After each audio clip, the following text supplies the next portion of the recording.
Salut à tous, c'est Matt East et vous écoutez mon podcast Fitside.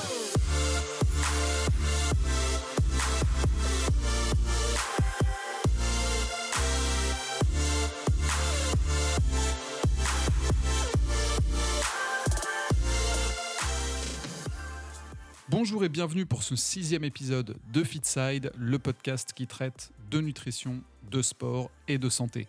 Je suis Matt East, diététicien nutritionniste du sport et formateur en nutrition sportive, et c'est avec plaisir que je vous retrouve aujourd'hui pour parler un peu de construction et de physiologie musculaire.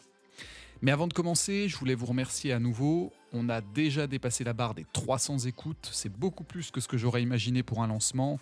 Comme d'habitude, si vous voulez me soutenir, n'hésitez pas à vous créer un compte sur SoundCloud pour vous abonner à Fitside et à aller faire un tour sur Apple Podcast pour lui mettre une note de 5 étoiles et un petit commentaire.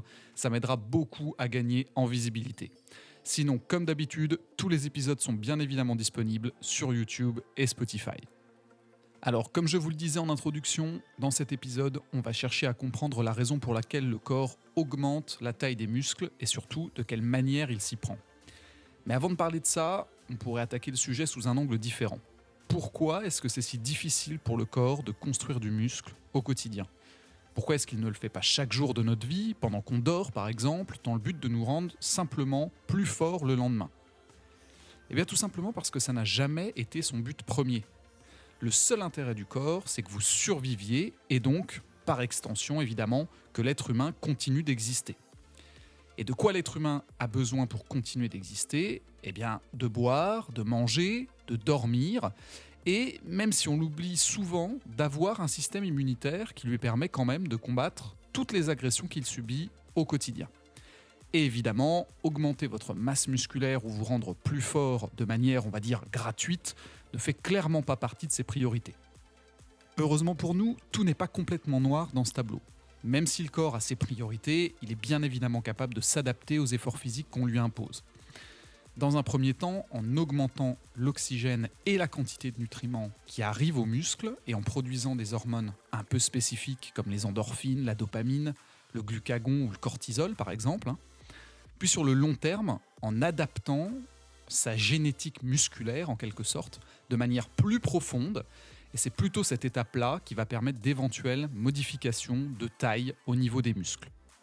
Alors attention, encore une fois, il faut quand même bien se rappeler que faire grossir un muscle, ça n'a absolument rien de vital pour le corps et que si on veut qu'il y ait véritablement un changement, il va falloir répéter l'effort concerné très souvent. En gros, n'espérez pas vous créer un physique de folie en allant 1 ou 2 fois à la salle par exemple par semaine. Le stimuli ne sera jamais assez conséquent pour qu'il se passe quoi que ce soit. Maintenant qu'on a compris qu'il fallait répéter l'effort le plus souvent possible, concrètement et physiologiquement, qu'est-ce qui fait qu'un muscle grossit ?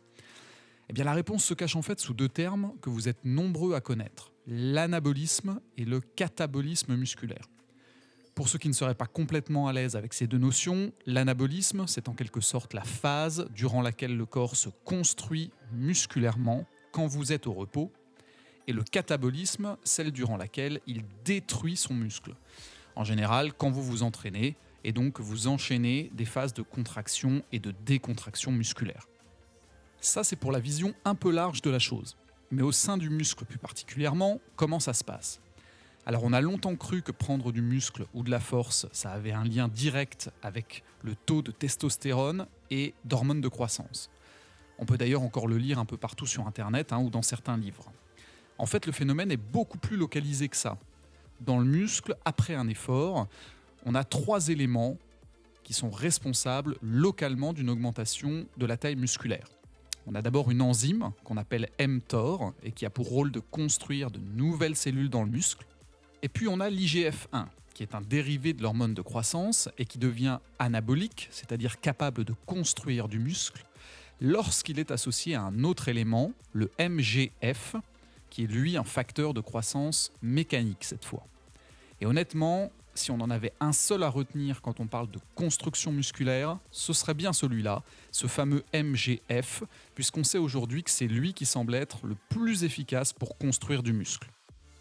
Malheureusement, on a tendance à en produire de moins en moins en vieillissant. C'est ce qui explique en partie qu'on a de plus en plus de mal à se muscler en avançant dans l'âge. Et donc qu'un adulte prendra moins de masse musculaire qu'un adolescent, par exemple, sur une période donnée.